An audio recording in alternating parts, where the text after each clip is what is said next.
Welcome to This Explainer.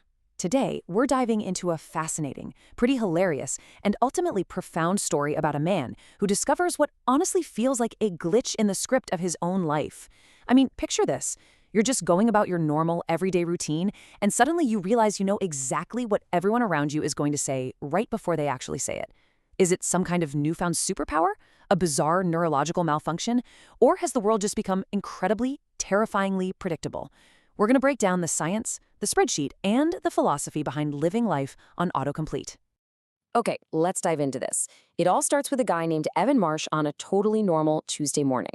He's just standing in his kitchen, and his wife, Dana, tells him their recycling needs to go out tonight because they moved the pickup. But here is the bizarre part.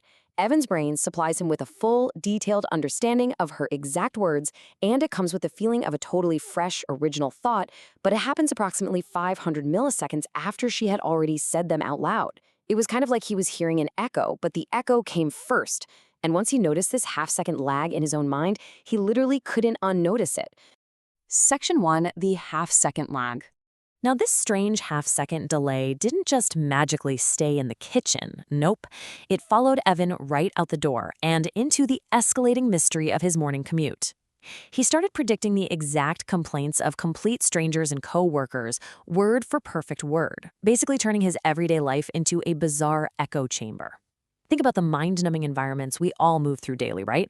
On a crowded train, a guy looks at his phone and sighs. Evan's brain immediately supplies the thought, delayed. Half a second later, the stranger mutters, of course it's delayed. Later in the office elevator, it slows down between floors for absolutely no reason. Evan's brain predicts the woman next to him will say, every time, and right on cue she murmurs, every time, to no one in particular. This 500 millisecond lag was following Evan into these highly predictable routine environments, kind of proving that human interactions might just be running entirely on autopilot. And you know what really personifies this robotic routine? His coworker, Kevin. Evan hilariously categorizes Kevin as having this extremely narrow conversational bandwidth.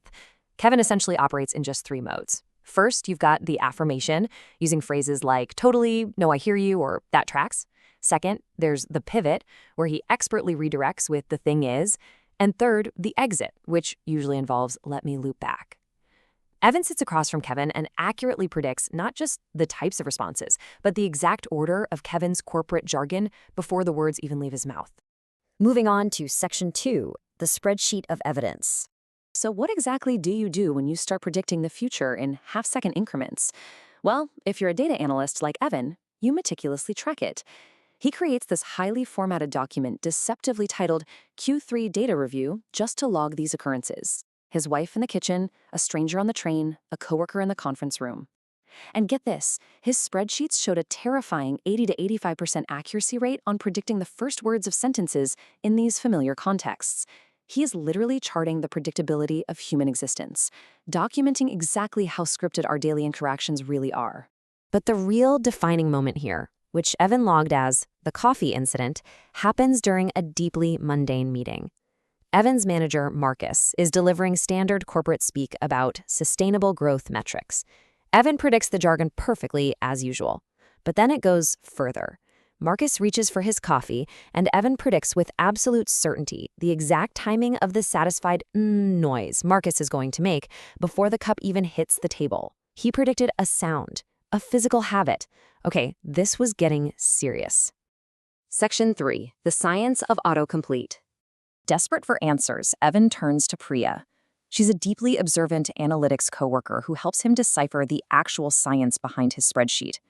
She has zero investment in managing his emotions, which honestly makes her the perfect, blunt sounding board.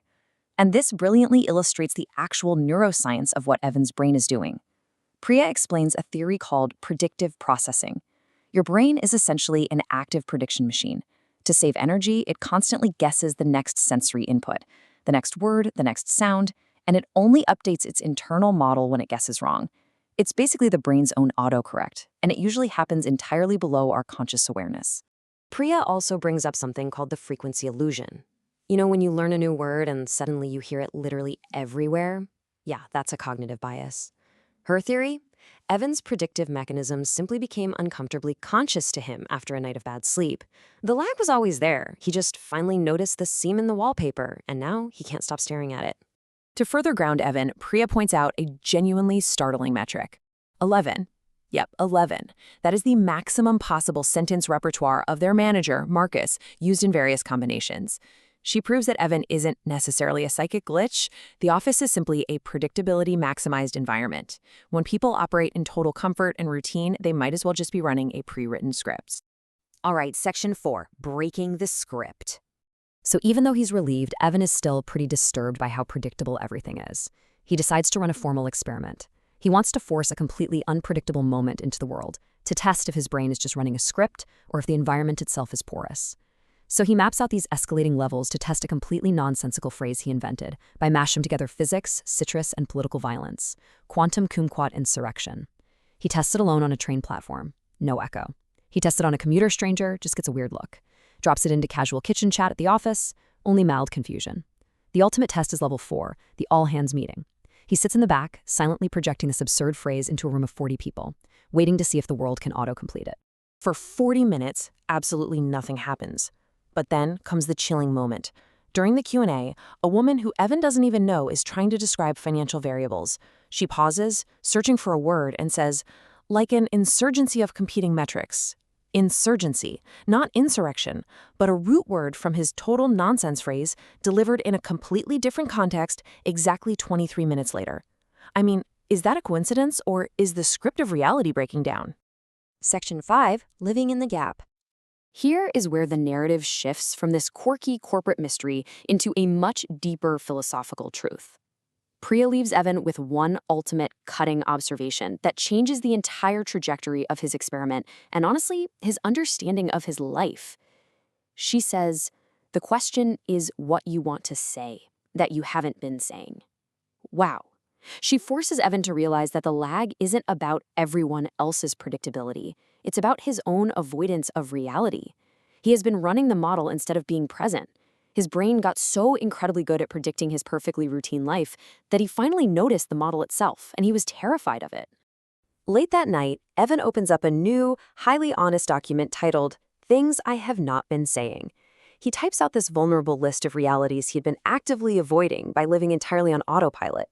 He admits he's not sure his work matters. He wants a flat with more light. He realizes that a simple 4-pound cookie at lunch isn't just a treat, it's a structural component of his daily numbness.